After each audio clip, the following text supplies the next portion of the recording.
A drone captures a glint underwater. What divers find solves a mystery from 1999. The drone footage played on the laptop screen. A silent, gliding God's eye view of Lake Cyprus. It was late August, the water, a murky algae-stained green. The sun, a bleached-out smear in the hazy sky. Leo, all of 19 and already jaded by a summer of filming real estate videos for his uncle's firm, was about to pack it in. The drone, a high-end quadcopter he'd saved for 2 years to buy, was his only passion, the one thing that made his chest feel less tight, his future less of a foregone conclusion. He was tracing the shoreline of the old Miller property, a sprawling, neglected estate that had been on the market for years, its dock rotting into the water like a skeletal hand. He'd already captured the sweeping aerials, the slow pans across, the gabled roof, the money shots that made a decaying mansion look like a sleeping palace. This last pass was for him, a final aimless flight before landing. He had the drone skimming low, maybe 20 feet above the water's surface, the propellers, a hypnotic, buzzing thrum in his headphones. The camera, a state-of-the-art 4K rig, picked up everything. The dragonflies darting over the lily pads, the slow, sinuous curl of a water moccasin near the bank, the way the light fractured on the ripples. Then he saw it. A glint. It wasn't the sun on the water. This was different. It was a sharp, metallic flash, gone as quickly as it appeared, swallowed by the murky green. It was unnatural.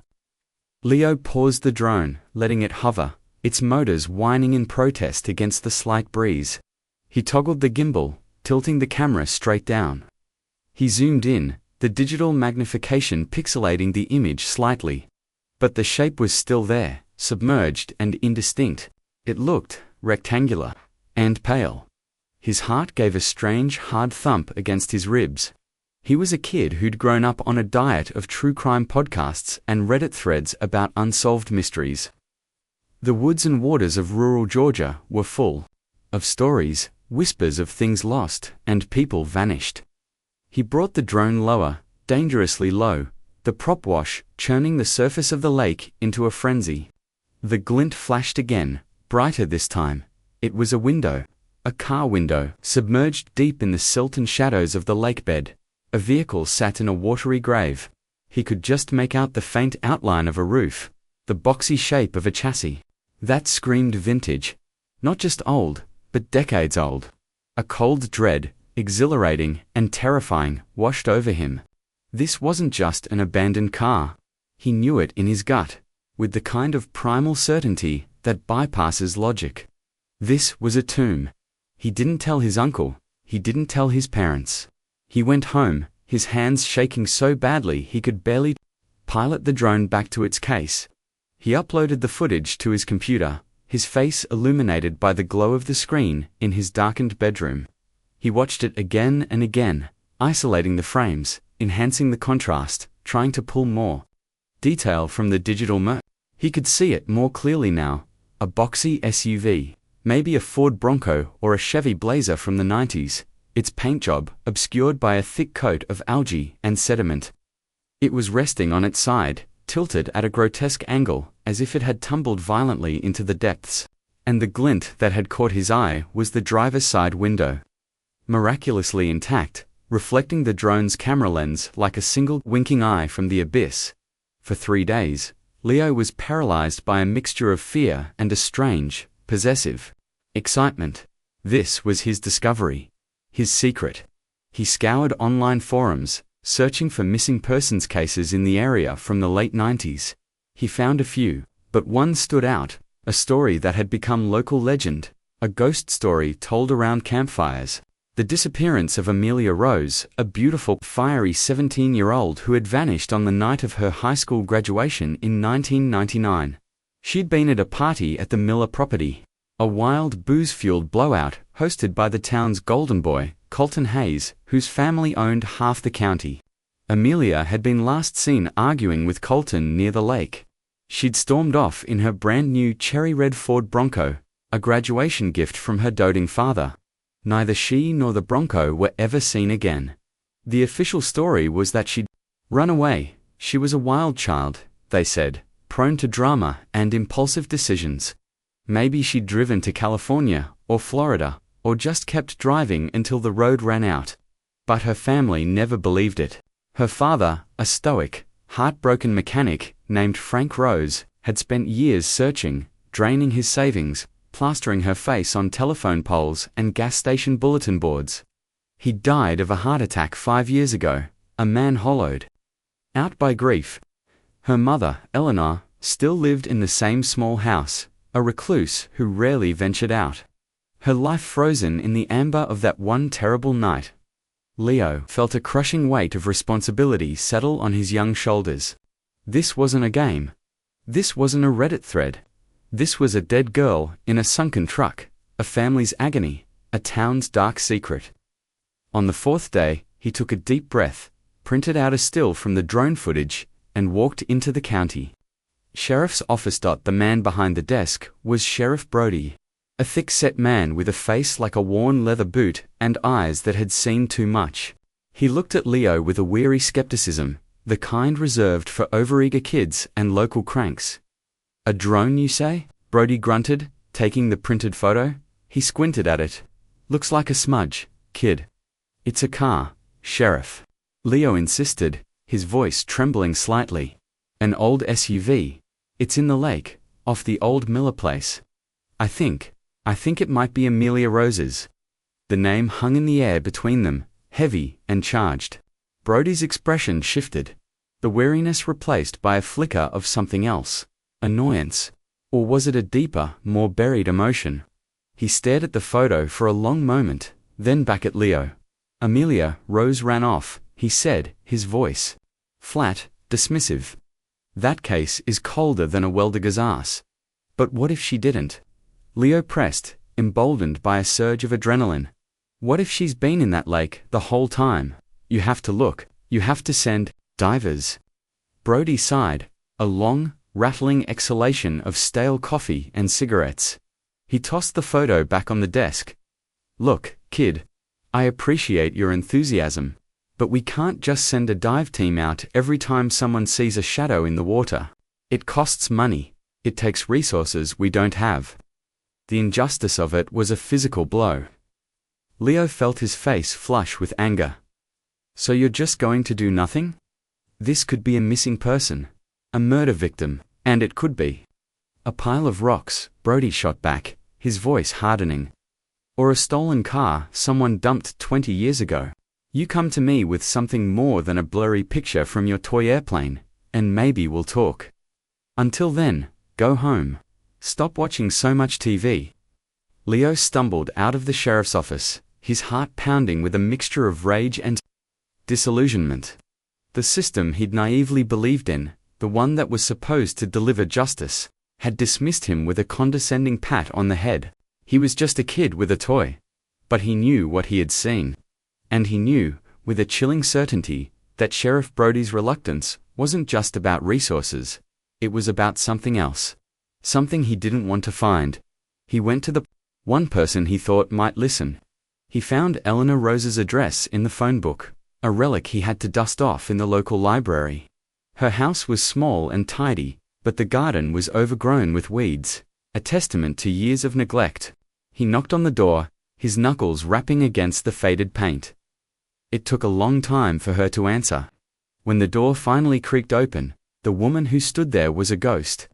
Eleanor Rose was thin and frail, her face a roadmap of grief. Her eyes, the same startling blue as her daughter's in the missing posters, were vacant and lost. "What do you want?" she whispered, her voice raspy from disuse. Leo's carefully rehearsed speech died in his throat. He just held out the photo. "Mrs. Rose," he said, his own voice cracking with emotion. "My name is Leo, I fly a drone. I think I found Amelia's car." Eleanor stared at the image, her hand flying to her mouth. For a moment, she just swayed on her feet, and Leo thought she might faint. Then, a spark ignited in those dead eyes, a flicker of the fierce, protective fire that had been dormant for 2 decades. She grabbed his arm, her grip surprisingly strong, where she breathed, the single word, a prayer, a demand, a lifetime of pain. "Show me." The local news station, a small-time operation with a hunger for any story that wasn't a bake sale or a traffic accident, jumped at it. Leo, coached by a Nogal-Vianized Eleanor, told his story to a young, ambitious reporter named Sarah. The segment aired that night. A dramatic package complete with the drone footage, old photos of a smiling Amelia, and a heart-wrenching interview with her mother, who spoke with a raw, desperate hope that was impossible to ignore. The story exploded. It was picked up by regional news, then national outlets. The hashtag Find Amelia Rose started trending on Twitter. The pressure on the sheriff's department became a tidal wave. Sheriff Brody, his face a mask of grim reluctance, held a press conference. He announced, through gritted teeth, that a dive team would be investigating the anomaly in Lake Cypress the following morning. He made it sound like a colossal waste of time, a concession to public hysteria whipped up by a teenager and a grieving mother. But the world was watching now. The next morning, the shore of the Miller property was a circus. News vans with satellite dishes bristling from their roofs lined the narrow country road. A crowd of locals had gathered, their faces a mixture of morbid curiosity and a renewed communal grief. Leo stood with Eleanor, who clutched his hand like a lifeline. He felt a profound sense of dread. What if he was wrong? What if it was just a pile of rocks, and he had dragged this poor woman through a fresh hell for nothing? The dive team, men in sleek black wetsuits, slipped into the murky water. The lead diver, a man named Garcia, gave a thumbs up before disappearing beneath the surface. The wait was agonizing. The sun beat down, the crowd murmured. Sheriff Brody stood with his arms crossed, his jaw tight. Every minute felt like an hour. Leo's drone sat in its case at his feet, the source of all this chaos, a silent, plastic oracle. Then, after what felt like an eternity, Garcia's head broke the surface. He pulled off his mask, his face pale. He looked directly at Sheriff Brody, and even from a distance, Leo could see the grim set of his mouth. Sheriff Garcia called out, his voice carrying across the water, clear and chilling in the morning. Stillness. You need to see this. We've got a vehicle, a red Ford Bronco. A collective gasp went through the crowd. Eleanor Rose let out a sound that was half sob, half scream, and her knees buckled. Leo caught her, his own body trembling. And Sheriff Garcia added, his voice dropping, heavy with the weight of his discovery. There's someone inside. The world seemed to tilt on its axis. The murmuring of the crowd died, replaced by a thick, horrified silence. The air crackled with the unspoken truth that had been submerged for 22 years. This wasn't a runaway. This wasn't a tragic accident. This was something else entirely. As the recovery team prepared the heavy-duty winch and cables to haul the Bronco from its watery grave, Leo looked over at Sheriff Brody. The man's face was ashen. He wasn't looking at the divers, or at the lake. He was staring at the crumbling facade of the old Miller mansion, at the dark, gaping windows that looked like eye sockets in a skull. And in that moment, Leo knew that the glint his drone had captured was more than just a reflection on a window. It was a flash of light in a dark, deliberately buried story. And the truth was about to be dragged, kicking and screaming, into the sun. The cliffhanger wasn't just whether they would find Amelia, it was what else they would find with her, and who had been hoping she would stay lost forever. The silence was broken by the groan of the winch, a mechanical scream that sounded like the lake itself, giving up its dead. The cherry-red Bronco, now a grotesque parody of its former glory, caked in mud and slime, began its slow, horrifying ascent from the depths, and with it, the ghosts of 1999 began to rise. The Bronco breached the surface, like a monster from a forgotten age. Water streamed from its rusted-out undercarriage in muddy waterfalls, carrying with it the stench of decay and stagnant time. It was a relic, a time capsule of a single, terrible night. The cherry-red paint was blistered and peeling, obscured by a ghastly green-black shroud of algae. The tires were deflated, the chrome trim pitted and dull. It was winched onto the flatbed of a tow truck with a grim mechanical efficiency that felt obscene. The crowd, once buzzing with morbid excitement, was now hushed, reverent. This was no longer a spectacle. It was a funeral. Eleanor Rose watched, her face a stone mask, her hand still locked on Leo's arm. She didn't weep. The time for tears had passed decades ago, leaving behind a drought of emotion so profound it looked like peace. But Leo could feel the tremors running through her, the seismic shock of a reality she had both dreaded and prayed for. Her daughter was home. The victim, Amelia Rose, was reintroduced to the world, not as the smiling, vibrant girl in the faded photographs, but as a forensic puzzle. The skeletal remains found in the driver's seat were draped in the tattered remnants of a sequined graduation dress. On the floor of the passenger side, half buried in silt, was a single, mud-caked platform sandal. Her identity was confirmed by dental records within hours, a cold, bureaucratic finality to a life cut brutally short. But the story of who she was, the girl behind the ghost story, began to re-emerge in fragments, in the tearful, resurrected memories of those who had loved her. Amelia wasn't just a wild child, as the old narrative had insisted. That was a convenient label, a way to dismiss her, to make her disappearance her own fault. She was, by all accounts, incandescent. She had a laugh that could make you forget your own name, and a temper that could strip paint. She wrote poetry in the margins of her math homework, poems filled with a yearning for something more than the suffocating small-town life she was so desperate to escape. She argued with her teachers about politics. She rescued stray dogs. She painted her bedroom walls a chaotic, brilliant mural of stars and galaxies. Her father, Frank, a man of few words and deep emotions, had seen that fire in her and had done everything he could to fan the flames. The Bronco wasn't just a gift, it was a promise. It was his way of saying, "Go. Be bigger than this place. Don't let them put out your light." Her best friend, a woman named Chloe who now lived in Atlanta and worked as a pediatric nurse, drove back to town the moment she heard the news. Her face, when she spoke to the reporters, was a battleground of grief and guilt. They called her wild, Chloe said, her voice thick with unshed tears. Because she wasn't afraid. She wasn't afraid of them, of their money, of their rules. She saw the hypocrisy in this town, the rot under the pretty surface, and she called it out. They didn't like that. It's easier to call a girl like that wild than to admit she's right. Chloe's memories painted a picture of Amelia's final weeks. She'd been ecstatic about graduation, about leaving for college in the fall. But there was a shadow hanging over her. That shadow had a name, Colton Hayes, the antagonist. Colton Hayes was no longer the golden boy, he was the golden man. At 40, he was a state senator, a charismatic, handsome politician with a toothpaste smile and a carefully curated image of a family man and a public servant. He lived in a sprawling modern mansion on the other side of the lake, a glass and steel monument to new money and ambition. He had a beautiful wife, 2 perfect children, and a political future that seemed limitless. When the news about the Bronco broke, he issued a somber, perfectly worded statement expressing his deepest condolences to the Rose family, and his sincere hope that this discovery will bring them the closure they have so long deserved.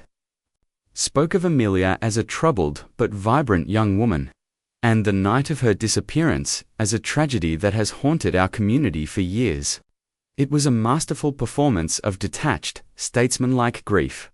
But back in 1999, Colton Hayes was the undisputed king of Cypress High. His father, a ruthless real estate developer, owned the Miller property and had let Colton use it for the graduation party. The party was legendary, a bacchanal of underage drinking, fumbling teenage lust, and the casual cruelty of the popular elite. Colton, with his easy charm and cruel streak, presided over it all. He and Amelia had been locked in a volatile, on-again, off-again relationship for most of their senior year. He was drawn to her fire, and she was drawn to his power, a magnetic, destructive combination. Chloe remembered their final argument, the one she'd witnessed from the edge of the woods just before Amelia stormed off. It was different that night, Chloe told Leo and Eleanor, her voice a low whisper as they sat in Eleanor's dusty living room. It wasn't their usual drama. He was scared and mean. He had her backed up against the tree, hissing at her. I couldn't hear everything, but I heard him say, "You'll ruin me, I'll ruin you first." And Amelia, she just laughed in his face. It was the bravest, stupidest thing I've ever seen. She told him, "You can't touch me, Colton. The truth is coming." Then she shoved him, hard, and walked away. He just stood there, watching her go, and his face. It was pure hate. The hidden witness.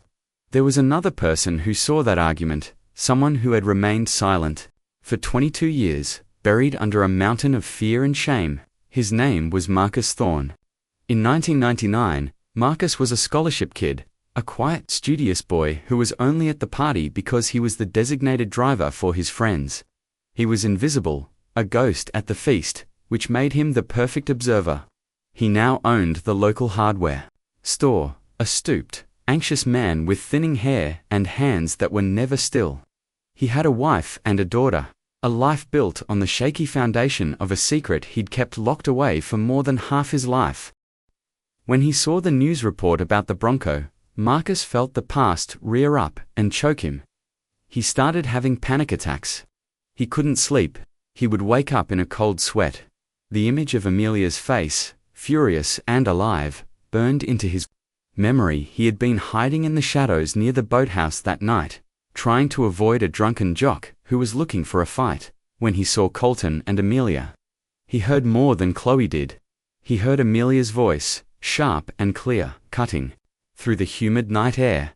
"I have the tape, Colton," she'd said, her voice ringing with a terrifying, triumphant certainty. "I have it, and everyone is going to hear it. Everyone is going to know what you and your father did to those people." Colton's response was a low, guttural snarl. "You have nothing. You're a crazy little bitch making up stories." "Am I?" Amelia had shot back. "Then why are you sweating so much? They'll listen to me, especially when I tell them about the well." The well. The word echoed in Marcus's memory, a nonsensical, chilling detail he'd never understood. He'd watched Amelia walk away, watched Colton stare after her with murder in his eyes. And then, he'd seen something else. As Amelia got into her Bronco and revved the engine, another figure had detached himself from the shadows near the main house. It was Sheriff Brody. He wasn't in uniform. He was just a man at a party, a friend of the Hayes family, a protector of their interests. He had walked over to Colton, put a hand on his shoulder, and the two of them had watched as the red tape of Amelia's Bronco disappeared down the long, dark driveway. Marcus had shrunk back into the shadows, his heart hammering in his chest. He knew, even then, that he had seen something he shouldn't have. He had spent the next 2 decades trying to forget it.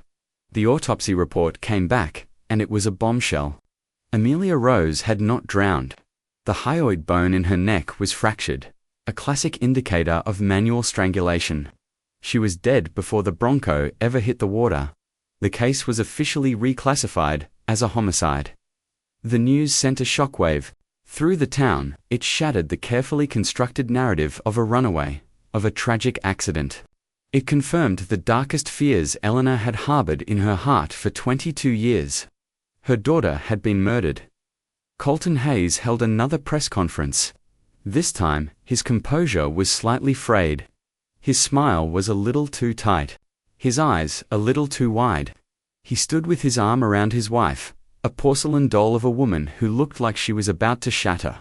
He called the news a horrifying development and pledged his full cooperation with the investigation. He offered a reward for any information leading to the arrest of the monster who had done this. He was positioning himself as a fellow victim, a man grieving the tragic loss of a high school girlfriend, Sheriff Brody.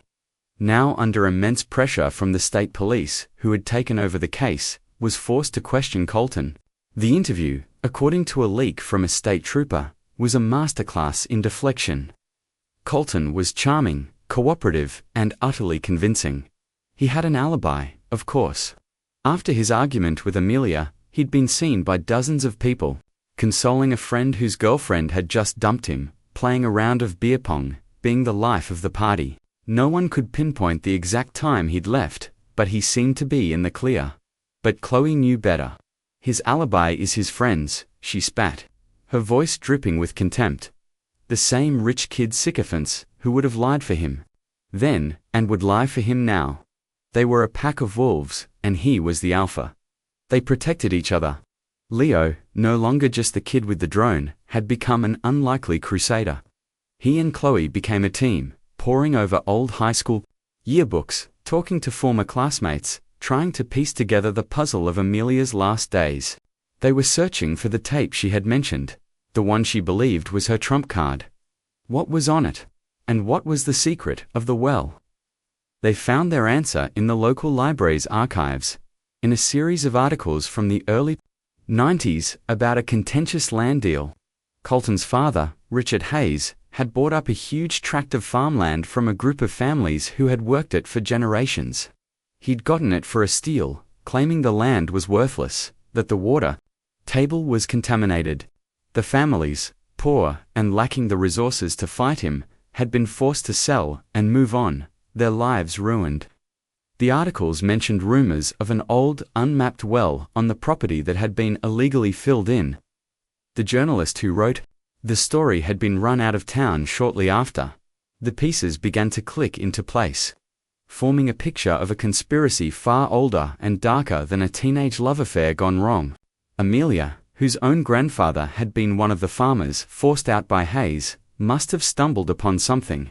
She must have found proof that Richard Hayes had lied, that he had deliberately contaminated the well to devalue the land before buying it.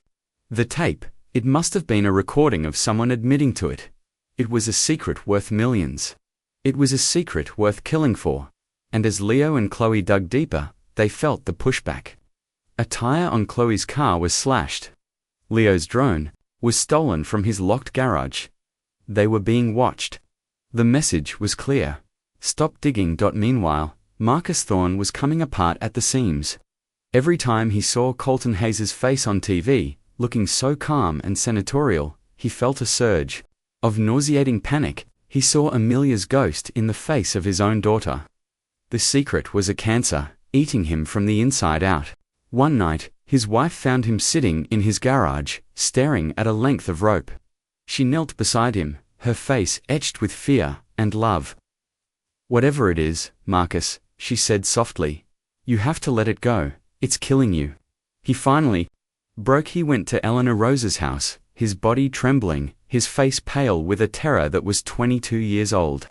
He stood on her doorstep, a broken man, and confessed. He told her and Leo everything he had seen that night. The argument, the mention of the tape and the well, and the final damning image of a young Colton Hayes and a Natiette Sheriff Brody, standing together in the darkness, watching Amelia Rose drive to her death. The hidden witness had finally found his voice, and with his testimony, the carefully constructed walls of lies that had stood for 2 decades began to tremble. The characters were no longer just a victim, an antagonist, and a witness. They were a girl who died for the truth, a man who had killed to protect a lie, and a man who had to choose between his conscience and his fear. The stage was set for a battle that would tear the town apart. Marcus Thorne's confession was a seismic event, but it happened in the quiet, dusty confines of Eleanor Rose's living room. It was a secret weapon, a piece of dynamite waiting for a fuse. The problem was how to light it. Marcus was terrified. He had unburdened his soul to Eleanor and Leo, but the thought of facing the state police, of his name being dragged into the public eye, of facing the cold reptilian fury of Colton Hayes, was paralyzing. "He'll destroy me," Marcus whispered, his hands twisting in his lap. "You don't know him. He'll come after my family, my business. He'll burn everything to the ground." The injustice of it was a bitter pill. The truth was finally within reach, but it was being held hostage by a fear that was entirely rational. Colton Hayes was no longer just a high school bully. He was a man with immense power, a man with a network of influence that reached into every corner of the state. And Sheriff Brody, though officially sidelined from the investigation, was still a powerful figure in the county, a man whose loyalty to the Hayes family was an open secret. The escalation began subtly, a series of tremors before the earthquake.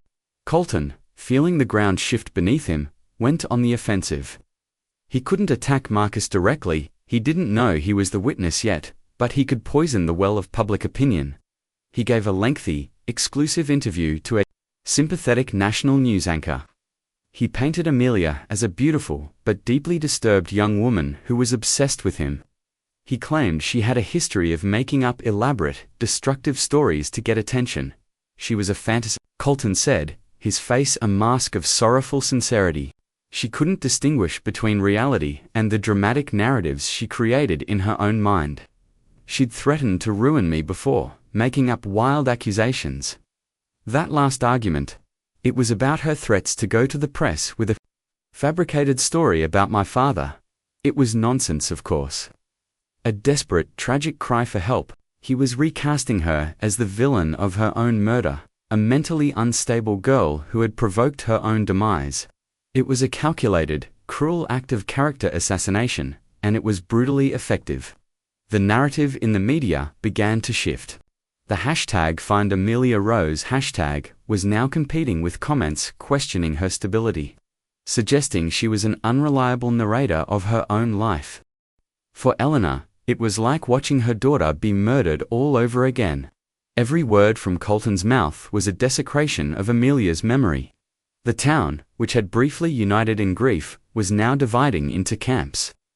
There were those who stood with Eleanor, who remembered the vibrant, fiery girl, and saw Colton for the snake he was, but there were many others who were swayed by Colton's power and charisma, who preferred the simpler, cleaner story of a troubled girl and a tragic misunderstanding.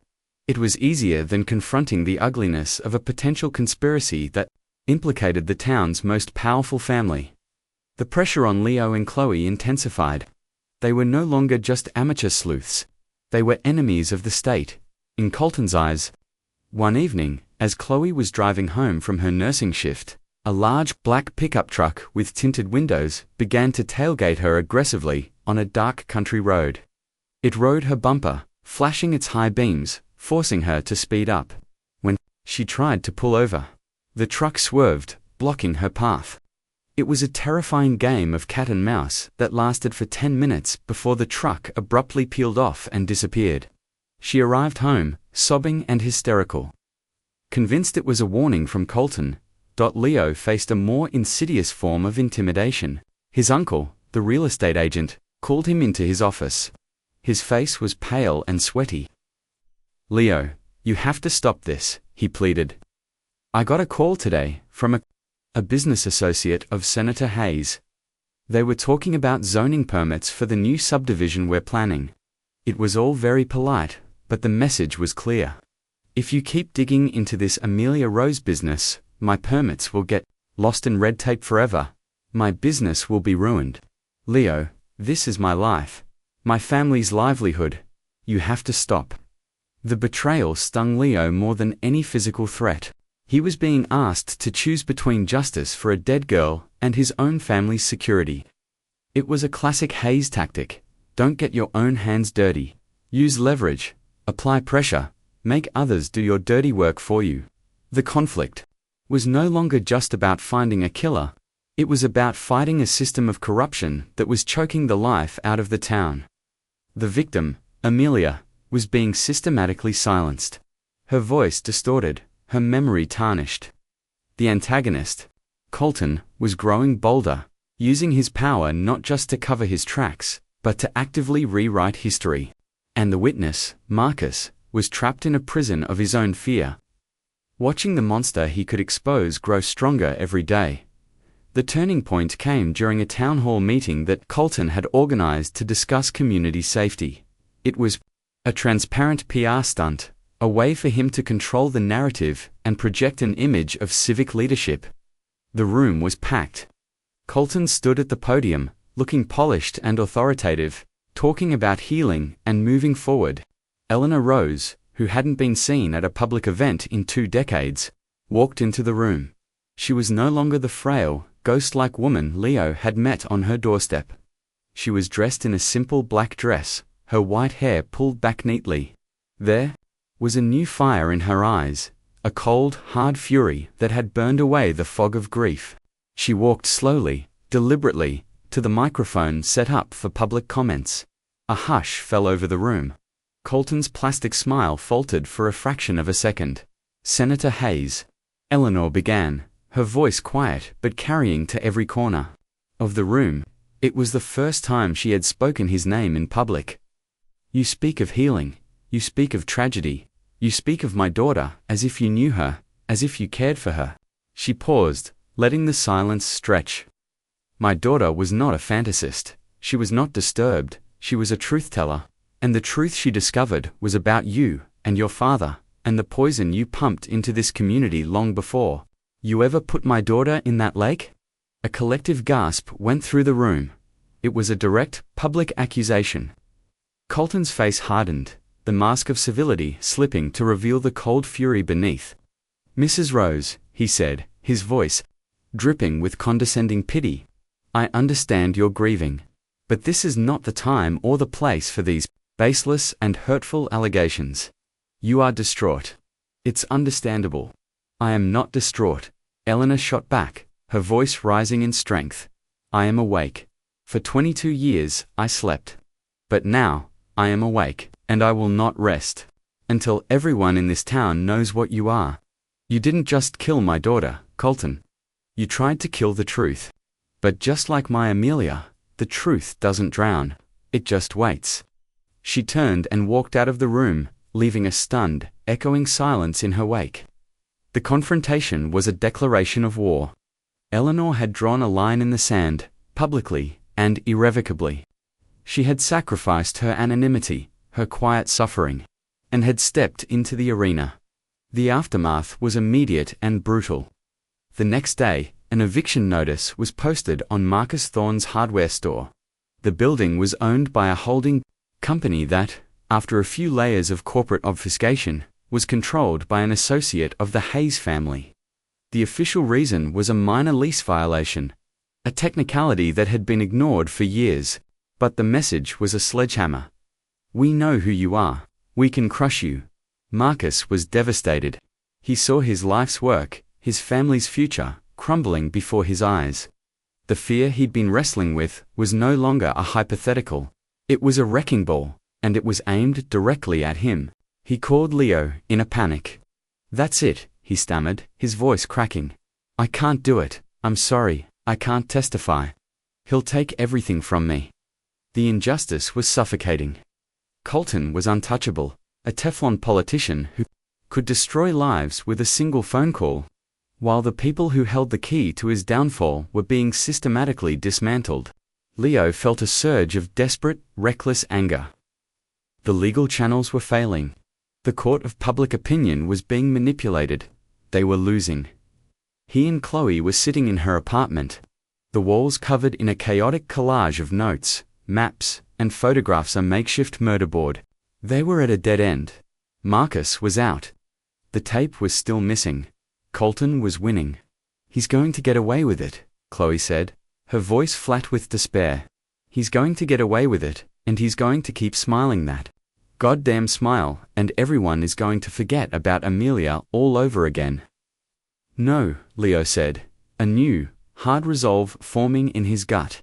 "No, he's not." He looked at the board, at the picture of a young, defiant Amelia. They had been trying to find her evidence, her proof, but maybe they were looking in the wrong place. Amelia was smart, he said, thinking aloud. She was a fighter. She told Colton she had the tape. She was trying to scare him, to get him to confess. But she must have known he was dangerous. She wouldn't have kept her only piece of evidence in an obvious place. She would have hidden it. Or she would have had a backup. "A backup?" Chloe asked. "Like what?" "An insurance policy," Leo said, his eyes scanning the notes. "Someone she trusted, someone she would have sent a copy to, just in case." He looked at Chloe. "You were her best friend. Did she ever give you anything? A box? A letter? Anything she told you to keep safe?" Chloe's face was a blank for a moment, then a flicker of a long-forgotten memory crossed her features. "Oh my God," she whispered. "The time capsule." "The what?" "Our junior year," she said, her voice getting faster as the memory solidified. "For a history project, We were supposed to make a time capsule, something to be opened at our 25th high school reunion. It was so stupid, we all put in dumb stuff, CDs, magazines, notes to our future selves. Amelia was so into it. She decorated this old shoebox, covered it in glitter and pictures of galaxies. She made a big ceremony out of sealing it. "Where is it?" Leo asked, his heart starting to pound. "The school, they kept them all in a storage closet in the library. They're supposed to be opened in 3 years. It was a wild, desperate, long shot. But it was the only one they had. The idea that Amelia, a year before her death, would have had the foresight to hide a piece of explosive evidence in a high school time capsule seemed insane. But Amelia wasn't just anyone. She was brilliant, she was dramatic, and she was playing a long game. Getting to the box would be impossible through official channels. They had no legal right to it. But Leo had a drone, a stolen one he'd had to replace, and a newfound disregard for the rules that had protected a murderer for 2 decades. The conflict had escalated from a search for truth to a desperate heist. They had to break into their old high school, into the heart of the institution that had failed Amelia, and find the one thing that could still speak for her. The risk was enormous. If they were caught, they'd be arrested, discredited, and any chance of exposing Colton would be gone forever. But if they did nothing, the truth would be buried for good. The injustice had become so profound, so blatant, that it demanded an equally audacious response. They were done playing by the rules. It was time to burn the whole game down. The night of the break-in was thick and moonless. The sky, a blanket of oppressive, humid darkness. Cypress High School, a place that had once been the entire world for Leo and Chloe, now looked like a fortress, its brick walls and dark windows radiating a silent, institutional menace. Leo's hands were slick with sweat as he guided the small, quiet drone he'd bought with cash from a hobby shop 2 towns over. This wasn't his state-of-the-art rig. This was a cheap, disposable tool for a single, desperate purpose. He'd attached a small, 3D printed hook to its undercarriage, a clumsy but functional mechanism. Chloe stood beside him in the shadows of the football field bleachers, her arms wrapped around herself, shivering despite the heat. "This is insane," she whispered for the 10th time. "We're going to end up in jail." "It's more insane to do nothing," Leo whispered back, his eyes glued to the drone's camera feed on his phone. "Eleanor is counting on us. Amelia is counting on us." The plan was as simple as it was stupid. The library's storage closet had a small, high window that was notoriously faulty, often left slightly ajar for ventilation. The drone was too big to fit through, but the hook might be able to snag the keyring that the janitor, a creature of habit, always left hanging on a hook just inside the main library door. It was a plan built on a dozen maybes and a prayer. The drone buzzed softly, a mechanical insect, as it approached the library entrance. Leo's heart hammered against his ribs. He maneuvered the drone, the hook swinging precariously. He could see the keyring, glinting in the faint light from the security lamps. He nudged the controls, a millimeter at a time. The hook made contact with the keys, a faint metallic clink that sounded like a gunshot in the silence. He held his breath, slowly raising the drone. The keys lifted, swung, and then settled onto the hook.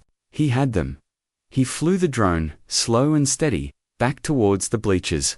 The keys felt like the heaviest thing in the world. Once they were in his hand, the reality of what they were doing crashed down on him. They were criminals now. There was no going back. Getting inside the school was a surreal, terrifying experience. The hallways, once bustling with teenage life, were now cavernous and silent, haunted by the ghosts of their own pasts. Every creak of the floorboards, every hum of a vending machine, was a potential threat. They moved like shadows, using the faint light from Leo's phone to navigate towards the library. The storage closet was at the back, a small windowless room that smelled of old paper and dust. It was locked, but with the janitor's keys, the lock turned with an easy, damning click. Inside, stacked on metal shelves, were dozens of cardboard boxes, each labeled with a graduation year. 1999, Chloe breathed, pointing to a shelf in the corner. There, covered in a thick layer of dust, was a collection of about 30 shoeboxes, the relics of a class whose future had been irrevocably altered by a crime they never knew had happened. They scanned the names written on the boxes in faded marker, and then they saw it. It was unmistakable. A beat-up Nike shoebox, covered in peeling glitter and hand-drawn silver stars. In loopy, confident handwriting, it read, Amelia Rose. To be opened 2024, property of the future. Hands off. Chloe reached for it with trembling hands, as if it were a holy relic. For a moment, they just stared at it. This impossible message in a bottle from a dead girl. The full weight of the moment, the sheer, audacious hope that Amelia had invested in this silly box, was overwhelming. Open it, Leo said, his voice hoarse. Chloe carefully broke the yellowed tape seal. The lid came off with a soft sigh. The contents were a time capsule of a teenage girl's life in the late 90s, a beaded friendship bracelet, a concert ticket stub for a band that no longer existed, a copy of Romeo and Juliet with passages underlined, a photo of her and Chloe, their arms slung around each other, their faces bright with unblemished hope, and at the very bottom, nestled, beneath a folded-up poster of her celebrity crush, was a small black microcassette tape. It was real. The tape Amelia had threatened Colton with was real. She had hidden it in the one place she knew would be safe, a place no one would think to look, a place guarded by time itself. It was an act of breathtaking, tragic foresight. They didn't have a microcassette player. They were relics of a bygone era. They fled the school, their hearts pounding with a mixture of terror and wild, triumphant hope. The next morning, after a frantic search of pawnshops and thrift stores, they found 1. A clunky plastic Sony recorder. Back in Chloe's apartment, with Eleanor sitting between them on the couch, her hands clasped so tightly her knuckles were white. Leo pushed the tape into the machine and pressed play. The sound that emerged was tinny, distorted by age and the cheap recording device. There was a hiss of static, the sound of fumbling, and then a voice. It was Amelia. Okay, is this thing on? Her voice said, young and alive. It was a gut punch. Eleanor let out a small, wounded sound. Testing. 1, 2, 3. Don't screw this up, Amelia. There was a pause, then the sound of a door opening, and another voice, a man's voice, rough and impatient. What is it? I'm busy. I just have a few questions, Mr. Brody, Amelia said, her voice suddenly formal, nervous. For my civics project. It was Brody. A younger pre-sheriff, Brody. The recording had been made in his office when he was still a deputy. A project. Jesus, kid, make it quick. It's about the old Henderson farm, Amelia said, her voice gaining confidence. The land your friend Richard Hayes bought. I was just wondering. People say the water was contaminated. That's why he got it so cheap, is that true? There was a long, heavy pause. Who told you that? Brody's voice was cold, stripped of its earlier impatience. I have my sources, Amelia replied, a hint of her fiery spirit coming through. I also heard that someone might have helped contaminate it. Poured some chemicals down the old well to make sure the land failed its environmental tests. A person could get in a lot of trouble for that. A person, and the developer who paid him to do it. You're playing with fire, little girl, Brody snarled. You have no idea what you're talking about. I think I do, Amelia said, her voice steady. I think you know exactly what I'm talking about.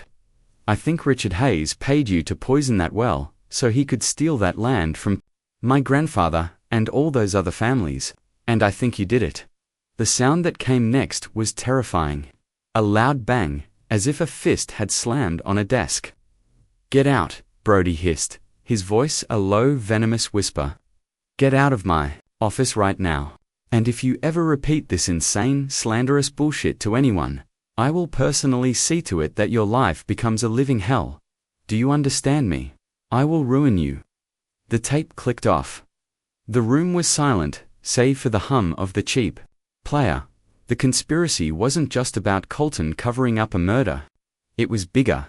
It was a crime that had been committed years earlier. A crime of greed and corruption that had ruined lives. A crime committed by the man who would one day become the town's top law enforcement officer on behalf of the town's most powerful family. Colton hadn't just killed Amelia to cover up a moment of rage. He had killed her to protect his father, to protect Brody, to protect the entire corrupt foundation upon which his family's empire was built. This tape was the plot twist they had been searching for. It changed everything. It wasn't just Colton's word against the dead girls anymore. It was Brody's own voice, his own threats, his own tacit admission of guilt. Preserved in magnetic tape for 23 years, the stakes had just skyrocketed from a personal tragedy to a massive public scandal. But the tape was also a death sentence. It was the reason Amelia was killed, and now they had it. "We have to take this to the state police," Leo said, his voice shaking. "Right now? And what happens then?" Chloe asked, her face pale. "We tell them we broke into the school to get it. The evidence is inadmissible. They'll throw it out, and they'll arrest us. Colton and Brody will walk, and we'll be the criminals." She was right. The fruit of the poisonous tree. Their illegal act had rendered their discovery legally worthless. They were standing on a mountain of dynamite, but they couldn't light the fuse without blowing themselves up. The frustration was maddening. They had the truth in their hands, a truth Amelia had died to protect, and it was useless. Eleanor, who had been sitting in stunned silence, finally spoke. Her voice was eerily calm. "There is more than one kind of court," she said, looking at the tape player. "There is the court of law, and there is the court of public opinion. The law may have its rules, but the truth has its own power." Plan began to form, a plan born of desperation and a righteous fury. If the legal system was designed to protect men like Colton and Brody, then they would bypass it entirely. They would not take the tape to the police. They would take it to the world. Colton Hayes was scheduled to give the keynote address at the annual Founders' Day Gala, a major political event that would be attended by media from all over the state. It was his victory lap, a celebration of his power and influence, the perfect stage for his carefully crafted image. It was also the perfect stage for his destruction. The plan was audacious, reckless, and probably illegal. They would hijack the event. Leo, with his tech skills, would figure out a way to patch into the auditorium's audiovisual system. Chloe would create a distraction, and Eleanor would deliver the final blow. The days leading up to the gala were a blur of frantic clandestine activity. Leo spent hours online, studying the schematics of the event hall's AV setup, finding a backdoor into their system. Chloe coordinated with a handful of former classmates, people who had loved Amelia and hated Colton, creating a small loyal team to help them. Marcus Thorne, hearing of the plan, found a sliver of courage. He couldn't testify in court, but he could help. He used his business connections to get a layout of the event hall and the security patrol schedules. He was no longer just a witness. He was a co-conspirator. The tension was unbearable. They were a small band of Davids, armed with a 23-year-old microcassette tape, going up against the Goliath of wealth and power. They knew that if they failed, the consequences would be catastrophic. Colton and Brody wouldn't just ruin them, they would erase them. But the image of Amelia's brave, defiant voice on that tape, and the quiet, steely resolve in her mother's eyes, pushed them forward.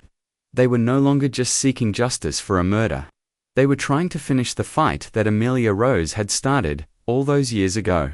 The stage was set for a public execution, and the whole state would be watching. The plot twist wasn't just the discovery of the tape, it was the decision to use it as a weapon, not of law, but of mass exposure. The Founders' Day Gala was the crown jewel of the county's social calendar, a symphony of feigned sincerity and clinking champagne glasses.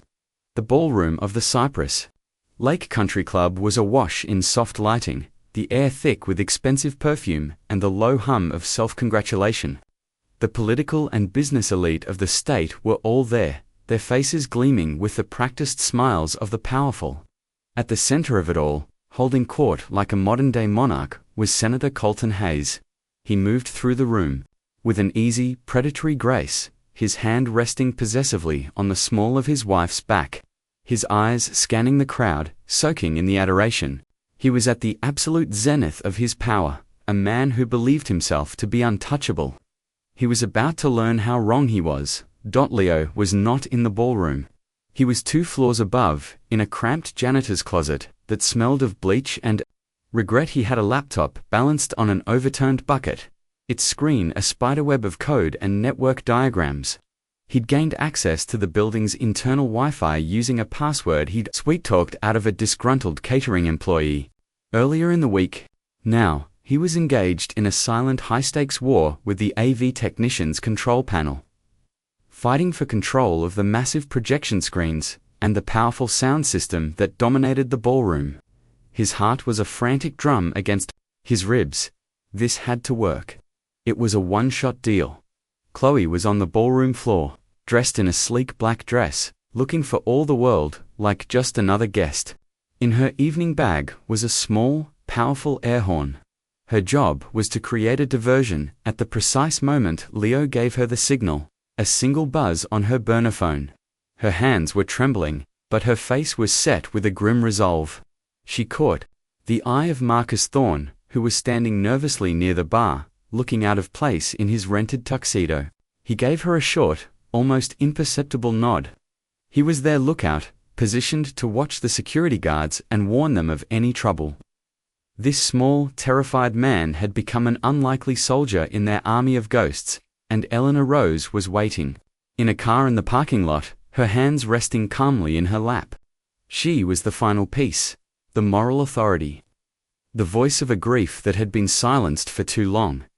On the stage, the master of ceremonies, a sycophantic local news anchor, was lavishing praise on Colton, a man of integrity, a leader, with vision, a true son of Cypress County.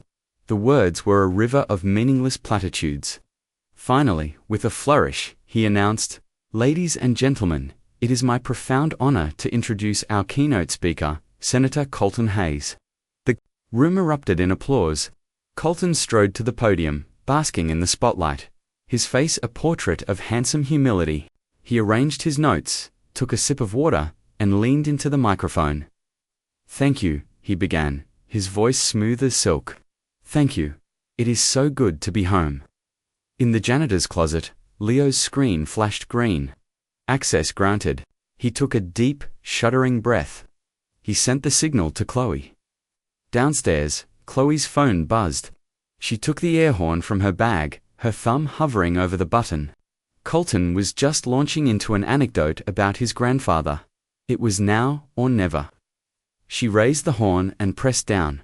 A deafening, obnoxious blast ripped through the ballroom.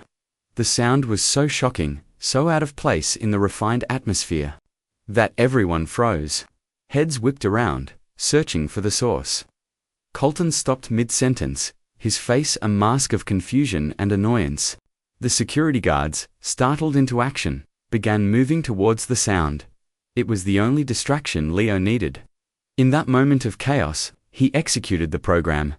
The massive projection screens on either side of the stage, which had been showing a smiling, professional photograph of Colton, suddenly flickered and went black.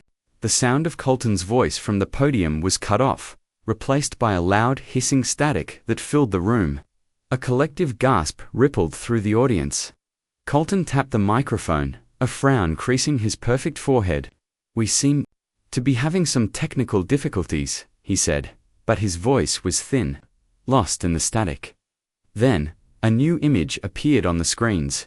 It was a grainy black-and-white photograph. It was a picture of a young, smiling Amelia Rose. The sight of her face, 20 feet high, silenced the room completely. The static on the sound system coalesced, sharpened, and became a voice. It was Amelia's voice, from the grave. "Okay, is this thing on?" The air in the ballroom turned to ice. People stared, their mouths agape at the face on the screen, and listened to the voice from the speakers. Colton's face went white. He stared at the screen, his composure shattering, his eyes wide with a dawning animal terror. He knew that voice. He knew that tape. I just have a few questions. Mr. Brody, Amelia's voice continued, clear and damning in the cavernous room. For my civics project, the audience was captivated, trapped in a moment of pure, unadulterated shock. They listened as the ghost of a murdered girl interrogated the man who was supposed to protect them. They heard the questions about the land, the well, the contamination. They heard the rising menace in Deputy Brody's voice, and then they heard the final chilling threat: if you ever repeat this insane, slanderous bullshit to anyone, I will personally see to it that your life becomes a living hell. Do you understand me? I will ruin you. The tape clicked off. The screens went black. A profound, absolute silence descended upon the ballroom. It was the silence of a truth so monstrous it defied words. Every single person in that room now knew. They knew that the official story was a lie. They knew that Amelia Rose hadn't run away. They knew that she had been silenced. And in that perfect, terrible silence, Colton Hayes made his fatal mistake. He panicked. He grabbed the microphone, his hands shaking, his face contorted in a mask of rage and fear. Lies. He screamed, his voice cracking, the smooth senatorial veneer stripped away to reveal the terrified bully beneath. Those are fabricated lies. That's not real. That girl was a delusional, vindictive. He never got to finish the sentence. The main doors of the ballroom burst open. 2 uniformed state police officers strode into the room, their faces grim, their movements purposeful. They were followed by a detective in a rumpled suit, and walking beside them, her face a portrait of serene, righteous fury, was Eleanor Rose. The crowd parted before them like the Red Sea. All eyes were on Colton, who stood frozen on the stage, trapped in the spotlight like a cornered animal. The detective walked directly to the foot of the stage and looked up at him. "Senator Hayes," the detective said, his voice calm but carrying the unmistakable weight of authority, "we have a warrant for your arrest." It was the moment of cinematic payoff, so pure and so potent it felt like something out of a movie. The public arrest, the public humiliation, the public exposure. Colton just stared, his mouth opening and closing, no sound coming out. His world, so carefully constructed, so ruthlessly protected, had just been demolished in the space of 3 minutes by a ghost on a microcasus. As the officers ascended the stage to put him in handcuffs, another drama was unfolding in the crowd. Sheriff Brody, who had been sitting at a front table, tried to slip away. He stood up, attempting to blend into the panicked exodus of guests. But Marcus Thorne, the invisible man, stepped into his path. "Going somewhere, Sheriff?" Marcus asked, his voice shaking but clear. Brody shoved him. "Get out of my way." But Marcus stood his ground. For the first time in his adult life, he wasn't afraid. "No," he said. "No more running." The state police detective saw the commotion and gestured to one of his officers. Brody was apprehended before he could take 3 more steps. The conspiracy was collapsing in real time, on live television, for the entire state to see. The officers led a stunned, babbling Colton Hayes off the stage. As they passed Eleanor, he looked at her, his eyes pleading, confused, enraged. "You," he whispered. Eleanor met his gaze, and for the first time in 22 years, she smiled. It was a terrifying, triumphant, heartbreaking smile. "For Amelia," she said, her voice a quiet benediction of vengeance. The cameras, which had been broadcasting the gala live, had captured everything. The tape, Colton's panicked denial. The dramatic arrival of the police, the arrests. It was a bombshell that detonated across the state, then the country. The story wasn't just a local news item anymore, it was a national scandal. The footage went viral, replayed on a loop on every news channel. The public takedown of a powerful politician and a corrupt sheriff by the mother of the girl they had wronged was an irresistible, cathartic narrative. It was justice, delivered not in a sterile courtroom, but in the court of public opinion. With a shock and awe that no legal proceeding could ever match, Leo watched it all from the janitor's closet. Tears streaming down his face, he saw Chloe being hugged by Marcus Thorne, both of them crying with relief. He saw the beautiful, terrible smile on Eleanor's face. He had done it. They had done it. The glint his drone had captured in the murky water had become a supernova, an explosion of truth that had incinerated a dynasty of lies. The cinematic payoff was complete. The monster had been dragged from his castle and exposed in the public square, and the ghosts of the past could finally rest. The cost had been immense, the risks astronomical. But the victory was absolute. The explosion of the Founders' Day Gala echoed for months. The trials of Colton Hayes and William Brodie were a formality, a legal postscript to a verdict that had already been delivered by the public. The microcassette tape, though initially challenged for its chain of custody, was ultimately deemed admissible due to the extraordinary circumstances and Marcus Thorne's corroborating testimony. Marcus, no longer a man paralyzed by fear, took the stand and told his story with a quiet, unshakable dignity. He had lost his hardware store, but he had reclaimed his soul. Colton Hayes, stripped of his power and prestige, was a pathetic figure in the courtroom. His expensive lawyers couldn't scrub the image of his panicked, guilt-ridden face from the jury's mind. He was found guilty of first-degree murder and sentenced to life in prison without the possibility of parole. His father's empire crumbled. Under the weight of the scandal and a flood of new lawsuits from the families he had defrauded decades ago, the Hayes dynasty was over.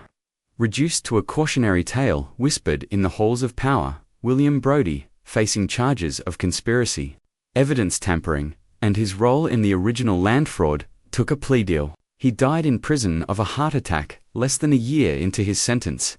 A broken man consumed by the consequences of a lifetime of corrupt choices. For the town of Cyprus, the aftermath was a painful but necessary reckoning. The truth had been a poison, but it was also the antidote. The community had to look at itself, at the culture of silence and deference to power that had allowed a murderer to become a senator and a victim to be forgotten. The healing was slow, awkward, and incomplete, as all true healing is. Leo became a reluctant local hero. He was offered scholarships to journalism schools, but he turned them down. The experience had changed him, burned away his youthful naivete.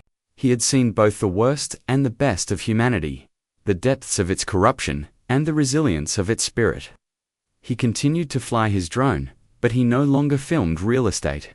He started a small independent news service, creating documentaries about local issues, giving a voice to the voiceless. He had found his purpose, not in the sky, but on the ground. Among the people whose stories needed to be told, Chloe moved back to Cyprus. The ordeal had reconnected her to her roots, to the memory of the friend she had lost. She opened a free clinic in the poorest part of town, a place of healing and compassion. A living tribute to Amelia's fierce, protective spirit. She and Leo remained close, bound by the shared trauma and triumph of their quest. They were the keepers of the story, the ones who had refused to let the silence win. The emotional aftermath, however, belonged to Eleanor Rose. She had her justice, she had her revenge, but she did not have her daughter. The end of the fight left a void, a quiet, echoing space where the righteous fury had once lived. She sold her small house, the one that had been a prison of grief for so long, and used the money from the civil settlement against the Hayes estate to create a foundation in her daughter's name. The Amelia Rose Foundation gave scholarships to young women who, like Amelia, were truth-tellers, who challenged authority, who were not afraid to be called wild. One cool, clear afternoon in the fall, a year after the trial, Eleanor stood in the newly renovated town cemetery. She was at a grave marker, a simple, elegant stone of polished granite. It didn't say beloved daughter or rest in peace. It simply said, Amelia Rose 198 to 1999. She told the truth. Eleanor traced the letters with her finger. The pain of her loss was still there, a dull, constant ache in her heart. It would always be there, but it was no longer the all-consuming agony it had once been. It was now mingled with a fierce, quiet pride. Her daughter had not died in vain. Her life, and her death, had meant something. She had brought down giants. She had changed the world, or at least, her small corner of it. Leo came and stood beside He didn't say anything, just stood in comfortable silence. They looked at the grave, and beyond it, at the town nestled in the valley. The sun glinting off the surface of Lake Cyprus in the distance. The water was calm now, its dark secrets finally given up. "Do you ever wonder," Eleanor said softly, her voice barely a whisper on the wind, "if she knows? If she can see what she started?" Leo thought for a moment. He thought of the glint. His drone had caught that tiny, improbable flash of light that had started it all. He thought of the impossible odds, the crushing power they had faced, and the incredible, terrifying, beautiful way the truth had found its way into the light. "Think," he said, his voice thick with emotion, that she never doubted it for a second. They stood there for a long time as the sun began to set, casting long shadows across the grass. The emotional echo of the story was not one of simple victory or happy endings. It was a haunting reflection on the cost of truth, on the years lost, on the lives shattered. Justice had been served, but the scars remained. The silence had been broken, but the memory of its suffocating weight would linger forever. Amelia Rose was gone, but her fire, the one they had tried so hard to extinguish, was now a permanent constellation in the town's sky. A tragic, beautiful, and eternal reminder that some lights can never be put out. The drone had found more than a car in the lake. It had found the town's lost soul.